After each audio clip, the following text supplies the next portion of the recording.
अस्सलाम वालेकुम, welcome to my kitchen. उम्मीद है आप सब लोग खैरियत से होंगे। आज मैं आपके साथ बहुत ही अच्छी और बहुत ही मज़ेदार एक रेसिपी शेयर करूंगी। आज मैं आपको मटन और अरबी का सालन बनाना बताऊंगी। मोस्टली हमारे घरों में ये ज़रा कम ही बनता है, आलू गोश्त ज़्यादा बनता है, लेकिन आज मैं जब ये बना रही थी तो मैंने कहा मैं ये रेसिपी भी आपके साथ शेयर करती हूँ। इसके लिए सबसे पहले मैंने ये आधा किलो मटन ले लिया था और इसको मैंने बहुत अच्छी तरह धोया था ताकि इसमें से सारा खून निकल जाए। उसके साथ ही मैंने ये तकरीबन आधा किलो गोश्त और आधा किलो ही मैंने अरबियाँ ली हैं और ये देखिए मैंने छील के और इन्हें नमक वाले पानी में बहुत देर पहले भिगो दिया था और इसे मैंने आहिस्ता इसके साथ खूब अच्छी तरह मिक्स किया है ताकि इसका जो जितना भी इसमें स्टार्च है वो सारा निकल जाए। और ये अरबियाँ मैंने छोटे साइज़ की ली हैं। अगर आप बड़ी लें तो उसमें से दरमियान में से एक कट लगा लें, लेकिन उसे पूरा नहीं काटना क्योंकि अगर अरबियाँ कट जाएं तो वो शोरबे को बहुत ज़्यादा हैवी कर देती हैं और उसमें ना वो फिर वो टेस्ट नहीं रहता है। इसलिए मैंने छोटी अरबी यूज़ की है। ये ज़्यादा जायकेदार भी होती है, छोटी और जल्दी गल भी जाती है। इसी तरह ये 3 मीडियम साइज़ प्याज है। याद रखें जब प्याज भी ख़रीदें तो बहुत बड़ी ना ख़रीदें क्योंकि वो गलने में बहुत मुश्किल उसकी आ जाती है। इस तरह ये मैंने 3 टमाटर है, इन्हें मैंने बारीक बारीक काट लिया क्योंकि ये मैं कुकर में पकाऊंगी तो इसलिए ये फटाफट मेरे ये टमाटर गल जाएंगे। इसके साथ ही ये हरी मिर्चें मैं इसमें साबित ही डालूंगी। इसका बहुत अच्छा और बहुत ही डिफरेंट किस्म का टेस्ट आता है। ये थोड़ा सा गरम मसाला है, ज़्यादा नहीं है, लेकिन ये दो तीन ये बड़ी इलायची, थोड़ी सी ये छोटी स्टिक ये दालचीनी के थोड़ा सा सफ़ेद ज़ीरा यानी आधा चम्मच और ये 8-10 काली मिर्ची हैं और ये 5-6 लौंगे। ये देखिए थोड़ा सा मैंने लिया। इसका बहुत अच्छा फ्लेवर आता है और गोश्त की महक भी ख़त्म हो जाती है। इसके साथ ही मैंने ये टमाटर भी यूज़ करूँगी और साथ में मैं ये दही भी यूज़ करूँगी। मैं ये 3 खाने के चमचे में इसमें से यूज़ करूँगी दही। और इसके साथ ही ये नींबू का रस है जो मैं उस वक्त यूज़ करूँगी जब मैं अरबी फ्राई करूँगी। इससे ये होता है कि इसका सारा स्टार्च ख़त्म हो जाता है। जो शोरबा बहुत ज़्यादा गाढ़ा हो जाता है इसकी वजह से वो बहुत अच्छा और बहुत उसका टेस्ट भी बहुत अच्छा होता है। अगर आप शोरबे में मिलाएंगे नींबू तो सारा शोरबा खट्टा हो जाएगा, लेकिन अरबियों के साथ वो फ्राई हो जाता है इसलिए बहुत अच्छा टेस्ट आता है। इसके साथ ही ये नमक है, सुर्ख मिर्च है, हल्दी है, धनिया है और धनिया भी कम यूज़ करते हैं। इससे बोटियाँ, जब आप धनिया ज़्यादा यूज़ करते हैं तो उससे जो बोटियाँ हैं वो काली हो जाती हैं। इसलिए मेरी माँ कहती थी हमेशा कि धनिया कम यूज़ करो। इसलिए मैं कुछ कौरमे में तो ज़्यादा डालती हूँ लेकिन मोस्टली मैं धनिया कम यूज़ करती हूँ। इसके साथ ही ये सफ़ेद ज़ीरा कोरा हुआ है, गरम मसाला है और जैसे कि ये मैं बाद में आपको क्वांटिटी बताती जाऊँगी जब मैं डालूँगी। और ये ज़रूर एक दफ़ा आप मेरी रेसिपी के साथ आप इसे ट्राई कीजिएगा। आप देखेंगी इतना अच्छा और इतना मज़ेदार बनेगा ये आपका अरबी गोश्त कि आपको मज़ा आ जाएगा। जैसे जैसे मैं बनाती जाती हूँ आपको दिखाती जाऊँगी। बिस्मिल्लाहिर्रहमानिर्रहीम। अब मैं ये अपनी कुकिंग स्टार्ट करती हूँ।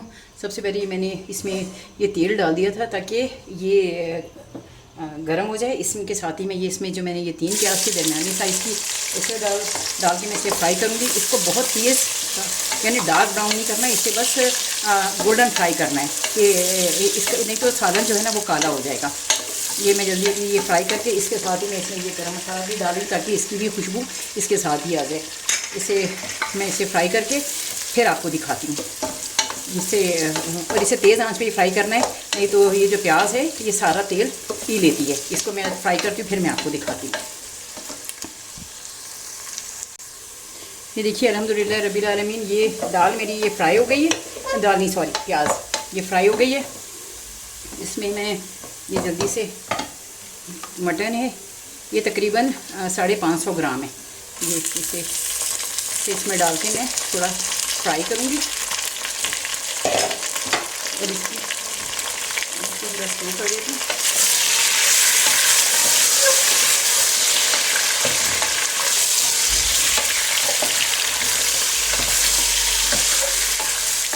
इसके साथ ही मैं इसमें ये 2 खाने लहसुन अदरक रखना भूल गई थी। ये 2 खाने के चम्मच ये लहसुन अदरक इसे भी साथ डाल दूँगी ताकि इसमें गोश्त की भी महक ख़त्म हो जाएगी और लहसुन अदरक की ये महक सारी जो है ये ख़त्म हो जाएगी। इसको मैं ज़रा जल्दी जल्दी फ्राई कर लूँ और इसको तेज़ आंच पे ही फ्राई करना है ताकि इसकी महक जल्दी से दूर हो जाए और ये प्याज में शामिल ना हो। इसके साथ ही मैं इसमें ये आधा चम्मच ये हल्दी है, ये मैं इसमें ये आधा चम्मच ये हल्दी क्योंकि इसकी भी बहुत तेज़ महक होती है। अगर आप इसे साथ गोश्त के डाल के आप इसे फ्राई कर लेंगे तो इसकी भी ये जो महक है ये ख़त्म हो जाएगी। मैं इसे ज़रा थोड़ा फ्राई कर लूँ, उसके बाद मैं आपको दिखाती हूँ, ताकि ये मेरा गोश्त पहले अच्छे से फ्राई हो जाए, उसके बाद मैं इसमें बाकी मसाले शामिल करूँगी।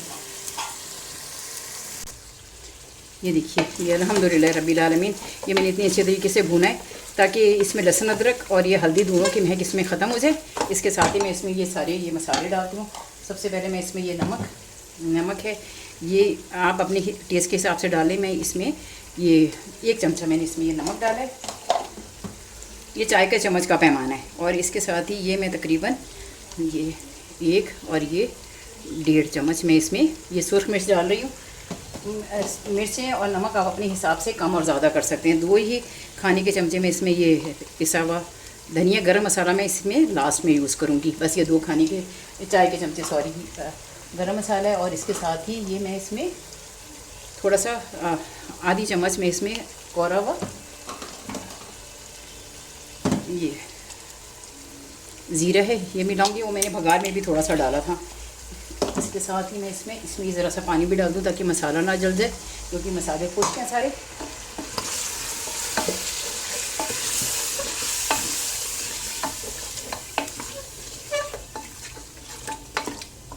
फिर इसे मैं पहले थोड़ा मैं इसे मसालों को भूनूंगी ताकि इसका कच्चापन दूर हो जाए।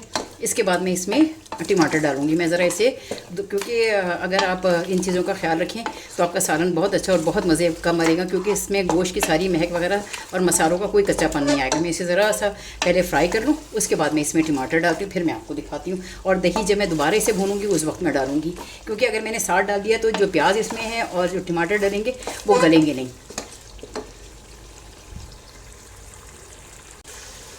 ये देखिए, ये मसाले भी अल्हम्दुलिल्लाह ये भी फ्राई हो गए। इसके साथ ही मैं इसमें ये जो मैंने बारीक ये टमाटर ये देखिए मैंने बारीक काटे थे, इसलिए कि इसे ग्राइंड करने की ज़रूरत नहीं, ये कुकर में पकेगा तो ये वैसे ही गल जाएंगे। और दही जब मैं गोश्त भूनूंगी उस वक्त मैं डालूंगी।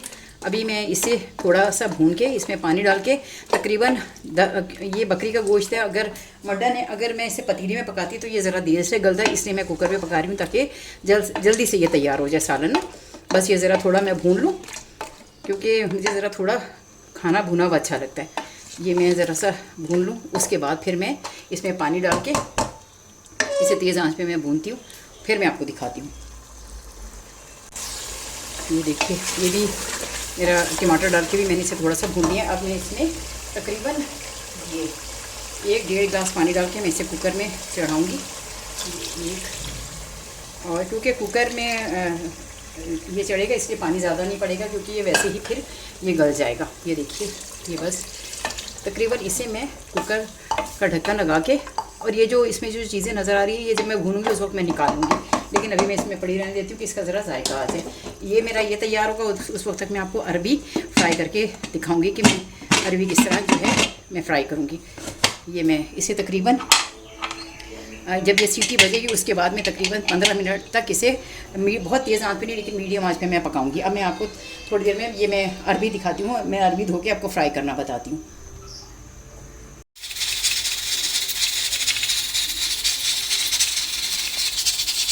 देखिए ये मैं अब आपको अरबी फ्राई करके बताती हूँ। इसके लिए सबसे पहले ये मैंने ये थोड़ा सा ज़्यादा ऑयल नहीं पड़ेगा, बस थोड़ा सा कि इतना, क्योंकि गोश्त में भी अच्छा खासा पड़ गया ऑयल, तो बस इसमें इतना सा ऑयल डाल के मैंने ये अरबियाँ देखिए बहुत अच्छी तरह मैंने ये धो दी हैं। आप इसे अगर सरसों का तेल लगा के आप इसे इसका छिलका उतारेंगे तो आपके हाथ में कभी भी खुजली नहीं होगी। इसको मैं, लेकिन ये कि ज़रा सा थोड़ा ध्यान से, क्योंकि इसमें अभी पानी है। और ये फ्राई जब हो जाती हैं तो होता ये कि फिर इसका जो लेस है ना वो ख़त्म हो जाता है। देखिए मैंने बहुत छोटी अरबी मंगाई थी, क्योंकि ये बहुत अच्छी लगती है। अगर अरबी बड़ी हो तो वो गलती भी देर से है और उसमें जायका भी इतना नहीं आता। इसके लिए ज़रा सा इसे मैं फ्राई कर लूँ, इसे फ्राई करूँगी। जब ये ज़रा थोड़ी फ्राई हो जाएगी उस वक्त मैं इसमें नींबू का रस डालूँगी। साथ में कुकर में मेरा सालन भी जो है वो मटन रेडी हो रहा है। जो ज़रा ये मैं तेज़ आंच से ये फ्राई कर लूँ। ये देखिए अल्हम्दुलिल्लाह ये अरबियाँ भी मेरी मैंने थोड़ा सा ऑयल डाल के इसे फ्राई किया अरबियों को, ताकि इनका सारा स्टार्च निकल जाए। इसके साथ ही मैं इसमें ये जो 2 खाने के चमचे नींबू का रस है इसे मैं डाल दूँगी। इससे ये होगा कि इसका सारा जो स्टार्च है ना वो इसमें निकल जाएगा। इसको भी हमें तकरीबन जब तक ये नींबू का पानी खुश्क नहीं होता इसे मैं फ्राई करूँगी। और इसे मैं तेज़ आंच पे फ्राई कर रही हूँ ताकि ये जल्दी फ्राई हो। और इसमें अब आप ये देखेंगे कि जब ये आप इसे सालन में डालेंगे आप देखेंगे इसका इतना अच्छा टेस्ट होगा, इतना मज़ेदार इसका टेस्ट होगा। जब आप इसे खाएंगे तो आपको बहुत ही मज़ा आएगा। इसे मैं ज़रा जल्दी जल्दी फ्राई कर लूँ, फिर मैं आपको मेरा ये सालन भी साथ में रेडी हो रहा है, लेकिन ये कि ये फ्राई हो जाएंगी तो फिर मैं आपको दिखाती हूँ। ये देखिए अल्हम्दुलिल्लाह, ये देखिए अरबी आपको फ्राई होती नज़र भी आएगी कि ये बिल्कुल फ्राई हो गई है। इसका तकरीबन जो नींबू का रस था वो भी तकरीबन इसमें खुश्क हो गया है। अब मैं इसे निकाल लूँगी और जब मैं मेरा सालन तैयार हो जाएगा और भुनेगा तो उस वक्त मैं इसे उसमें डालूँगी। आप एक दफ़ा इस रेसिपी को ज़रूर ट्राई कीजिएगा। आप देखेंगे ये इतनी अच्छी और इतनी मज़ेदार बनेगी कि आपको खा के मज़ा आएगा। इसे मैं जल्दी जल्दी निकाल लूँ। ये मैंने ये देखिए ये फ्राई भी हो गई है। ये सारी चूल्हा बंद करके ये देखिए ये फ्राई हो गई है और इसमें आपको नज़र भी आएगा कि इसमें ये फ्राई होने के निशान भी, इससे ये इसका सारा लेस जो है ना वो ख़त्म हो जाएगा। अब जब ये मेरा सालन तैयार होता है तो फिर मैं इसमें डालूँगी, फिर आप देखिएगा। ये देखिए अल्हम्दुलिल्लाह रब्बिल आलमीन, इसका काफ़ी पानी खुश्क हो गया। ये देखिए अल्हम्दुलिल्लाह रब्बिल आलमीन, ये इसका पानी काफ़ी हद तक इसमें खुश्क हो गया और ये टमाटर वगैरह इसमें सारे गल चुके हैं अल्हम्दुलिल्लाह अल्हम्दुलिल्लाह। इसके साथ ही मैं ये जो मोटी चीज़ें हैं ये सारी मैं इसमें से निकाल लूँगी क्योंकि इसका जायका आ जाता है। अब इसमें इसकी ज़रूरत नहीं रहती। इसके साथ ही मैं इसमें ये 3 खाने के चमचे ये दही है, इसे ये डाल के ताकि इसे मैं तेज़ आंच पे भून के इसका पानी खुश करूँ। साथ ही ये दही भी इसके साथ घुल जाएगा। तेज़ आंच पे इसे रख के मैं इसे इसकी तेज़ आंच में इसे भूनूँगी। ये देखिए अल्हम्दुलिल्लाह रब्बिल आलमीन, ये गोश्त भी गल गया इसमें और टमाटर वगैरह सारे इसमें गल चुके हैं। ये मैं ज़रा तेज़ आंच पे भून लूँ फिर मैं आपको दिखाती हूँ। ये देखिए अल्हम्दुलिल्लाह रब्बिल आलमीन, ये देखिए मसाला ये मेरा इतना अच्छी तरीके से ये भुन गया। जो मैंने जो इसमें टमाटर थे वो भी सारे घुल गए और जो दही डाला था वो भी इसमें तकरीबन भुन गया। मैं इसमें ये अरबी साथ डाल देती हूँ ताकि थोड़ी अरबी का जो कच्चापन है वो भी दूर हो जाए, क्योंकि ज़रूरी है कि आप सब्ज़ी डाल के थोड़ी देर इसको ज़रूर भूनें। आप चाहें तो आप अरबियाँ ज़रा ज़्यादा भी रख सकते हैं। मेरी आधा किलो ही गोश्त था और आधा किलो ही मैंने अरबी ली थी। इसके साथ ही मैं देखिए ये मैंने इसमें बीच में कट लगा दिया है। ये हरी मिर्चों में आप ये देखें ये कट लगा हुआ है। इसके साथ ही मैं इसमें ये हरी मिर्च, ये 5-6 हरी मिर्चें, इसका बहुत अच्छा फ्लेवर आता है अरबियों में भी। और अगर आप आलू गोश्त पकाएं आप उसमें भी डाल दें तो इसमें बहुत अच्छा इसका टेस्ट आएगा। इसको भी अब मैं ज़रा सब्ज़ी को भी डाल के मैं ज़रा थोड़ा भून लूँ, उसके बाद फिर मैं इसमें शोरबा करूँगी। और ये शोरबे वाली ही अच्छी लगती है बानिस्बत बहुत ज़्यादा मसालेदार हो। ये ज़रा मैं इसे भून लूँ फिर मैं आपको दिखाती हूँ, क्योंकि इस सब्ज़ी में भी जो कचाएँ थे वो भी ख़त्म हो जाएगी। इसको ज़रा थोड़ा मैं तेज़ आंच करके इसको भी भून लूँ ताकि इसका भी टेस्ट इसमें सब्ज़ी ये जो मसाले हैं ये भी इसका टेस्ट इस अरबी के अंदर चला जाए। ये जब आप सब्ज़ी डालें तो आपने आंच हल्की करके इसकी भुनाई करनी है, क्योंकि अगर आंच तेज़ हो गई, क्योंकि पानी इसमें है नहीं, तो ये सारा साइडों से मसाला जलना शुरू हो जाता है। इसलिए सब्ज़ी डाल के ज़रा थोड़ी आंच हल्की करके फिर आप इसकी ये भुनाई करें। ये देखें ये इसकी ज़रा मैं इसमें और इसे ज़रा सा भून लूँ, क्योंकि मुझे ज़रा अच्छा लगता है कि मसाला ज़्यादा अच्छा भुना हुआ हो तो इसमें खाने में बहुत अच्छा टेस्ट आता है। ये ज़रा थोड़ा और भून लूँ फिर मैं इसमें पानी डालती हूँ तो मैं आपको दिखाती हूँ। ये देखिए इतना अच्छा अल्हम्दुलिल्लाह रब्बिल आलमीन ये मसाला भुन गया। ये देखिए नीचे अब कोई पानी नहीं तो ये नीचे लगना शुरू हो गया है। ये मैंने भून लिया, इसमें भी मैंने गरम मसाला नहीं डाला। अब मैं इसमें आप अपने हिसाब से जितना आपको शोरबा पसंद हो आप इसमें रख सकते हैं। मैं ये देखें इसमें ये 1 गिलास पानी, ये क्योंकि इसमें ज़रा शोरबा हो तो वो अच्छा लगता है। ये और ये 2 गिलास मैंने इसमें पानी डाला है। अगर पानी कम हो तो मैं इसमें पानी और डाल दूँगी। और मैं कुकर का ढक्कन लगा के इसे, बल्कि मुझे थोड़ा सा मैं पानी और डालती हूँ कि ये शोरबा बहुत ज़्यादा गाढ़ा ना हो। ये देखिए अल्हम्दुलिल्लाह रब्बिल आलमीन, ये देखिए ये बस मैं इसमें 1 गिलास और पानी डालूँगी।